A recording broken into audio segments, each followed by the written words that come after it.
আজকে হচ্ছে অনুশীলনী 3.1 এর প্রথম 1 নম্বরের ক খ গ এই তিনটা অঙ্ক সলভ করব। দেখো আমরা যদি হচ্ছে 1 এর ক এটাতে যদি সলভে যাই কি সমাধান। আচ্ছা 1 এর যে ক দেয়া ছিল এই 1 এর 1 নম্বরটা টোটালি দেয়া ছিল যে বর্গ নির্ণয় করো। তো আমাদের বর্গ নির্ণয় করতে বলছে। তো আমরা বর্গ নির্ণয় করব যে কি লিখব তাহলে প্রদত্ত রাশি বর্গ। তো প্রদত্ত রাশি বলতে কোন এটা লিখলাম কি 2a প্লাস 3b। তো কি বলছে যে প্রদত্ত রাশি বর্গ, তো বর্গ মানে কি স্কয়ার। তাহলে আমাদের কি হয়, এটা যদি a ধরি এটা যদি b ধরি তাহলে কি a plus b all square. তো সূত্র কি, সূত্র হচ্ছে a স্কয়ার প্লাস 2a বলতে এইটা 2a, b বলতে এইটা 2ab plus b square, b square বলতে 3ab স্কয়ার।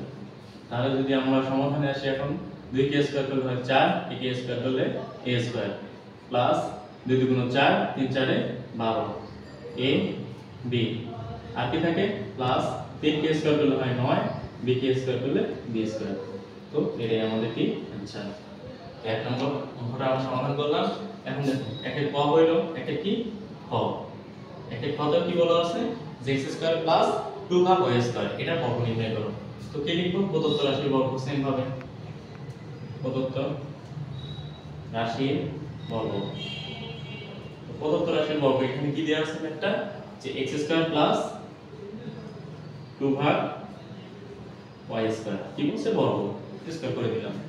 তো সেম ভাবে এটাও কি হয়, এটা যদি a ধরি আমরা আর এটা যদি b ধরি তাহলে কি a plus b all square. সূত্র কি a স্কয়ার, a বলতে কি x square, a square plus 2 a বলতে কি x square, a square plus 2a, b বলতে কি 2 ভাগ y square, a square plus 2a b plus b square, b বলতে কি 2 ভাগ y স্কয়ার তারপর y স্কয়ার।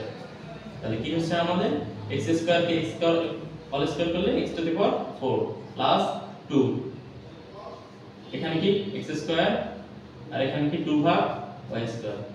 আচ্ছা এইটা যদি আমরা লিখি তবু হবে, বা এটা যদি বাদ দিয়ে আমরা একবারে এটা লিখি যে এখানে y স্কয়ারটা ভাগ আকারে আছে তো কি y স্কয়ার উপরে কি থাকতেছে 2 দুগুণ 4 x স্কয়ার। এইটাও যে কথা এটাও যে y টা হচ্ছে টোটালটা নিচে ভাগ আছে তো y স্কয়ার উপরে কি 2 দুগুণ 4 x স্কয়ার প্লাস কত 2 কে স্কয়ার করলে 4, 4 ভাগ y টু দি পাওয়ার 4। তো এইটাই আমাদের आंसर। এক নম্বরের ক এবং খ আমরা সমাধান করছি।